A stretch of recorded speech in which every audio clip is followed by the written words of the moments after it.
Gyanvapi Mathura સંબલ વિવાદોને supreme court દ્વારા વિશેષ લોક અદાલતમાં મોકલવામાં આવ્યા. IRCTCએ 4 જ્યોતિર્લિંગ અને સ્ટેચ્યુ ઓફ યુનિટીની 10 દિવસની ભારત ગૌરવ યાત્રા શરૂ કરી. કોહિનૂર એવોર્ડ નાઇટ 2025-26માં લાયન ભાવિન પરમારને પ્રતિષ્ઠિત ગોલ્ડન એવોર્ડ એનાયત કરવામાં આવ્યો. તમિલનાડુમાં ગૌ હત્યા પર પ્રતિબંધ લગાવવાના મદ્રાસ હાઈકોર્ટના આદેશ પર સુપ્રીમ કોર્ટે સ્ટે મૂક્યો. કુમાર શાનુના પુત્ર જાન કુમાર શાનુ કોવિડ-19 માટે પોઝિટિવ આવ્યા છે અને તેમને હોસ્પિટલમાં દાખલ કરવામાં આવ્યા છે.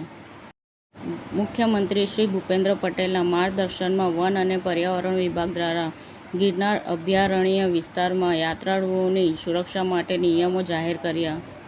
આંતરરાષ્ટ્રીય જાવાઈ યઝદી દિવસની 24મી આવૃત્તિ સમગ્ર ભારતમાં 7500+ રાઇડર્સે વૈશ્વિક ઉજવણીનું નેતૃત્વ કર્યું. મોટોરોલાએ મોટો S77 પાવર લોન્ચ કર્યો.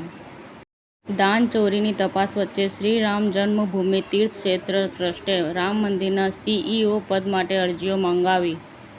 ટ્રાઇબ વાઇબ એન્ટરટેઇનમેન્ટ દ્વારા રંગ મોરલાની વાપસીની જાહેરાત. આદિત્ય ગઢવી ફરી 10 રાત સુધી અમદાવાદમાં સર્જશે નવરાત્રિનો જાદુ. સાંપ્રદાયિક હિંસા વિધેયક 2005ને લાગુ. સાબરકાંઠા જિલ્લા કલેક્ટરને આવેદનપત્ર આપવામાં આવ્યું. આપ જોતા રહો સમાચાર ટુડે ન્યૂઝ ચેનલ. ગુજરાતની ધરતીનું ગુજરાતીઓ માટે જ એટલે કે સમાચાર ટુડે ન્યૂઝ. અમારી સમાચાર ટુડે ન્યૂઝ ચેનલને લાઇક કરો, શેર કરો અને સબસ્ક્રાઇબ કરો અને જોડાયા રહો સમાચાર ટુડે ન્યૂઝ ચેનલ સાથે. મળશે દરરોજ ઇનામ જીતવાની તક.